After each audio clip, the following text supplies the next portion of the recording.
रायगड जिल्ह्याचे माननीय अपर पोलीस अधीक्षक यांना केंद्रीय गृहमंत्री पदक 2023 जाहीर।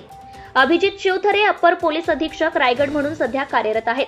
अभिजित शिवथरे हे पोलीस उप अधीक्षक म्हणून पालघर जिल्ह्यात कार्यरत असताना दिनांक 5/12/2014 रोजी कासा पोलीस ठाणे या ठिकाणी गुन्हा रजिस्टर नंबर 159/2014 हा दरोड्याचा गुन्हा दाखल झाला होता। त्या गुन्ह्यामध्ये श्री अभिजित शिवथरे तत्कालीन पोलीस उप अधीक्षक यांनी नाविन्यपूर्ण पद्धतीने व अथक परिश्रमाद्वारे गुन्ह्याचा तपास व आरोपींना मोका अंतर्गत कारवाई करून आरोपींविरुद्ध निर्धारित वेळेत दोषारोप पत्र माननीय न्यायालयात सादर केले व आरोपींना शिक्षेपर्यंत पोहोचवले। त्यामुळे महामार्गावरील दरोडा, जबरी चोरी सारखे गुन्हे रोखण्यात पोलिसांना यश आले।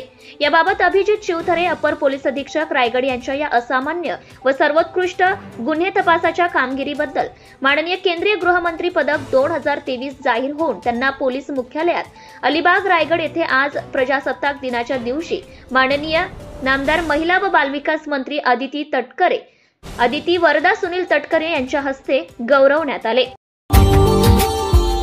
Subscribe now and press the bell icon. Never miss an update.